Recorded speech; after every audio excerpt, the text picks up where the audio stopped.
নমস্কার বন্ধুরা, কেমন আছেন সবাই? আশা করি আপনারা সবাই ভালো আছেন। বলা হয় বিপদ কখনো আগাম জানান দিয়ে আসে না। জীবনের কোনো এক মোড়ে হঠাৎ করেই দরজায় কড়া নাড়ে।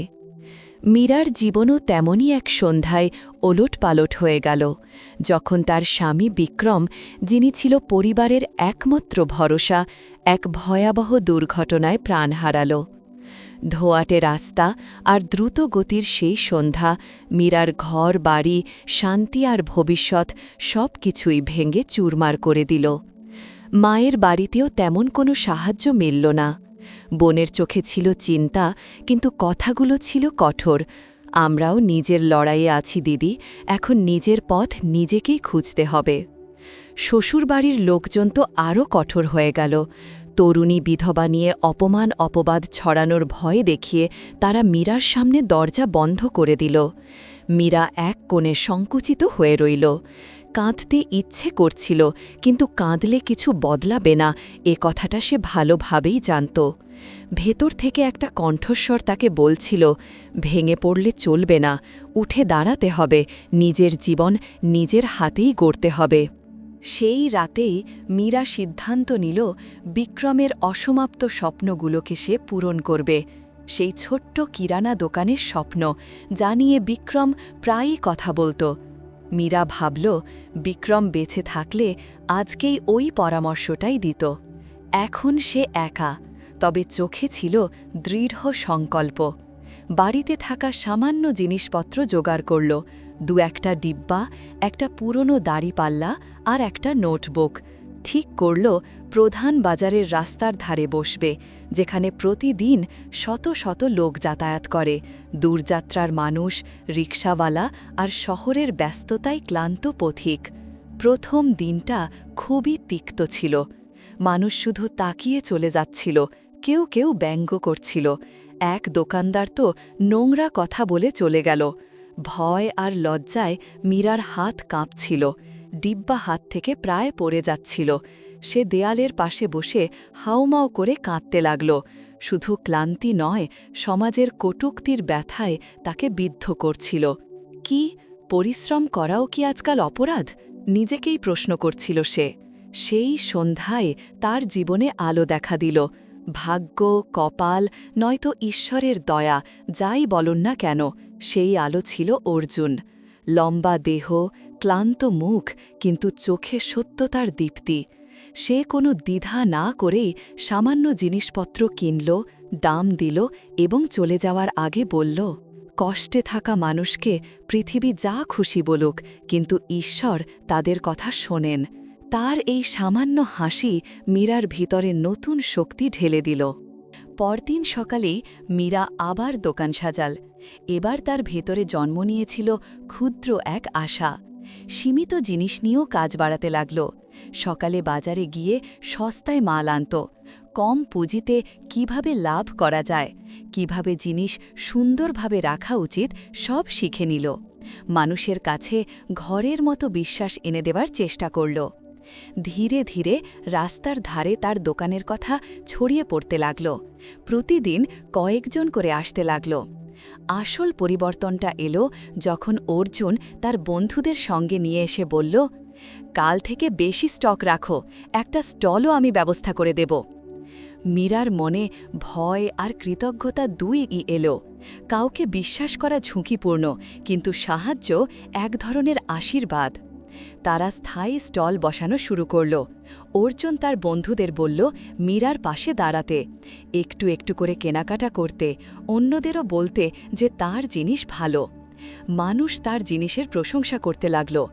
দাম ঠিক আছে, বাজারের মতোই মান। আয় বাড়ল। মীরা পুরনো ঋণ শোধ করতে লাগল। পুরনো দাড়িপাল্লা বদলাল, নতুন নতুন মাল কিনল, পাশের শহর থেকে সস্তা মাল আনতে লাগল।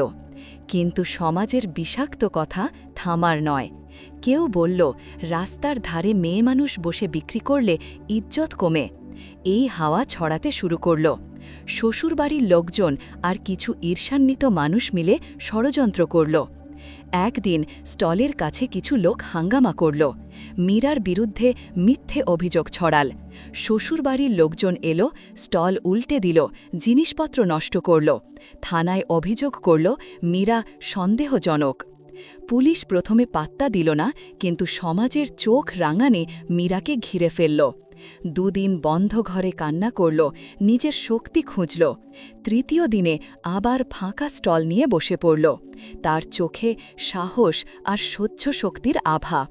ঠিক তখন দূর থেকে সেই পরিচিত গাড়ি এলো। অর্জুন নেমে এলো। মীরার চোখ ভিজে গেল। সে দৌড়ে গিয়ে পড়ে গেল। মানুষ আমার সম্পর্কে মিথ্যে কথা বলে। অর্জুন, আমি কিছু ভুল করিনি।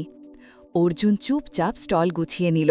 বলল, এখানে আর থাকা হবে না, নতুন জায়গার ব্যবস্থা করে ফেলেছি। এটাই তার বিশ্বাসের নিদর্শন। 3 দিনের মধ্যে সে সরস্বতী নগরের কাছে একটি ছোট পুরনো দোকান মেরামত করিয়ে ফেলল। বন্ধুরা সাহায্য করল। সেখানে নতুন দোকান শুরু হল। দোকানটি ছোট, কিন্তু মীরার কাছে নতুন জীবনের দরজা, যেখানে সে মর্যাদার সঙ্গে উপার্জন করতে পারে। প্রথম সপ্তাহে আয় কম ছিল, কিন্তু অর্জুনের বন্ধুদের সাহায্যে গ্রাহক বাড়তে লাগল। মীরা দোকানের নাম রাখল মীরা স্টোর। প্রতিটি জিনিসে সে ভালোবাসা যোগ করত, মানুষ প্রশংসা করত। কিন্তু যেখানে সাফল্য আছে সেখানে ঈর্ষাও থাকে। গুজব উঠল মীরা আর অর্জুনের বন্ধুত্ব শুধু বন্ধুত্ব নয়, এবং মীরার চরিত্র নিয়ে ফের বিষ ছড়াল কিছু মানুষ। সরস্বতী নগরের কয়েকজন সন্দেহপ্রবণ লোক, পুরনো পরিচিত আর 2-1 দোকানদার মিলে ষড়যন্ত্র করল। এক সন্ধ্যায় প্রতিবেশী মিথ্যে অভিযোগ করল অর্জুন নাকি তাকে বিপদে ফেলেছে। রাতারাতি মামলা হয়ে গেল। পুলিশ এসে অর্জুনকে গ্রেফতার করল। মীরা যেন বিদ্যুতাঘাত পেল। লোক বলতে লাগল সে নাকি দোষ স্বীকার করেছে। কিন্তু মীরা বিশ্বাস করল নিজের চোখের দেখা সত্যকে। অর্জুন নির্দোষ। সে নিজেই তদন্ত করতে লাগল। জেলের ঠান্ডা দেয়ালের পিছনে অর্জুন ভেঙে পড়েছিল, কিন্তু চোখে সেই পুরনো সততা। মীরা থামেনি। দোকানের আয়, নিজের সঞ্চয়, বন্ধুদের কাছ থেকে ধার সব মিলিয়ে আইনজীবী নিল। কেস কঠিন ছিল। গল্প বদলে গেল, প্রমাণ গায়েব হয়ে গেল। কিছু লোক টাকা খেয়ে মিথ্যে বলল। তবু মীরা লড়াই চালিয়ে গেল। মানুষের কাছে গেল, সত্যিকারের সাক্ষী খুঁজল, সত্যের চিহ্ন জোগাড় করল। অনেক সপ্তাহের সংগ্রামের পর মিথ্যে সাক্ষীদের অসঙ্গত কথা, ক্যামেরা ফুটেজ ও সত্যিকারের সাক্ষ্যের ভিত্তিতে কেস উল্টে গেল। প্রমাণ হল এ সবই ছিল হিংসা আর প্রতিশোধের ষড়যন্ত্র। কারণ মানুষ মীরার বাড়তি সম্মান আর দোকানের সাফল্য সহ্য করতে পারছিল না। শেষে আদালত ঘোষণা দিল অর্জুন নির্দোষ। মীরা তখনও জানত তার হারানো জিনিস ফেরাতে অনেক পথ বাকি। ঋণ, দোকানের ক্ষতি আর সমাজের কলঙ্ক পেরিয়ে সে আবার সাহস ফিরে পেল। অর্জুন যখন জেল থেকে বেরোল, মীরা দোকানের সামনে দাঁড়িয়েছিল। চোখে চোখ মিলতেই দুজনেই বুঝল এরা একে অন্যের দুর্বলতা নয়, শক্তি।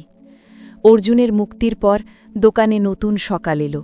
মানুষ প্রশংসা করল, কিন্তু তারা জানত প্রশংসায় পেট ভরে না। মীরা দিন রাত খেটে ঋণ শোধ করল, নতুন মাল তুলল। অর্জুন তার সঞ্চয় আর বন্ধুদের সাহায্যে দোকান মেরামত করল।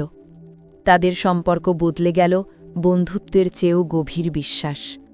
অর্জুন প্রথমবার বলল, আমি সবসময় তোমাকে সম্মান করেছি, কিন্তু বলতে পারিনি আমি তোমাকে ভালোবাসি। মীরা হাসল, জীবন আমাদের অনেক পরীক্ষা নিয়েছে, তোমার সত্যটাই সব প্রমাণ করেছে। তবু সমাজের পুরনো মানসিকতা পুরোপুরি যায়নি। ঠুকঠাক কটূক্তি, ব্যাংকের কিস্তির ফোন, মালের দেরি সবই সামলাতে হয়েছে। মীরা শিখল সাফল্যে ধৈর্য, নিয়ন্ত্রণ ও মানুষের মানসিকতা বোঝা জরুরি। অর্জুন বাইরে ছোট স্টল বসাল, যাতে পথচারীরা লাভবান হয় আর দোকানের গ্রাহক বাড়ে। ধীরে ধীরে মীরা স্টোর বিখ্যাত হয়ে উঠল, বিশ্বাস, ইজ্জত আর পরিশ্রমের প্রতীক হিসাবে। লোকজন জিনিস কিনত আর শুনত তাদের গল্প, কিভাবে একজন বিধবা নিজের সম্মান বাঁচাল, সত্যিকারের বন্ধু তাকে রক্ষা করল, আর আদালত ন্যায় দিল। দুজন ছোট উৎসব করত, দীপাবলিতে রঙ্গোলি, হোলিতে বিশেষ জিনিস, বাচ্চাদের উপহার। স্থানীয় কিছু ছেলেকে চাকরিও দিল পরিবারগুলোকে সাহায্য করার জন্য। কয়েক বছরের মধ্যে দোকান শক্তিশালী হয়ে উঠল। মীরা ভাবল, এখন শুধু নিজের জন্য নয়, অন্য বিধবাদের ও অসহায়দের জন্য কিছু করবে। দোকানের এক কোণে বিনামূল্যে জিনিস নেওয়ার ব্যবস্থা করল, যারা সত্যিই অভাবী তারা একবার নিতে পারে। শুরুতে সমস্যা হলেও গ্রাহক ও বন্ধুদের সাহায্যে উদ্যোগ সফল হল। পুরো শহর প্রশংসা করল। অর্জুন সাদামাটা ভাষায় বলল, আমরা অনেক হারিয়েছি, অনেক পেয়েছি, কিন্তু সবচেয়ে বড় পুরস্কার তুমি। তুমি কি আমার জীবনসঙ্গী হবে? মীরার চোখ ভিজে উঠল। যখন তুমি আমার সম্মান বাঁচালে, সঙ্গে দাঁড়ালে, তখনই বুঝেছিলাম তুমি সেই মানুষ। হ্যাঁ, চলো একসাথে। তাদের সম্পর্ক এখন উদাহরণ, সত্য, পরিশ্রম ও ইজ্জতের শক্তি কিভাবে সবকিছুকে জিতিয়ে দেয়।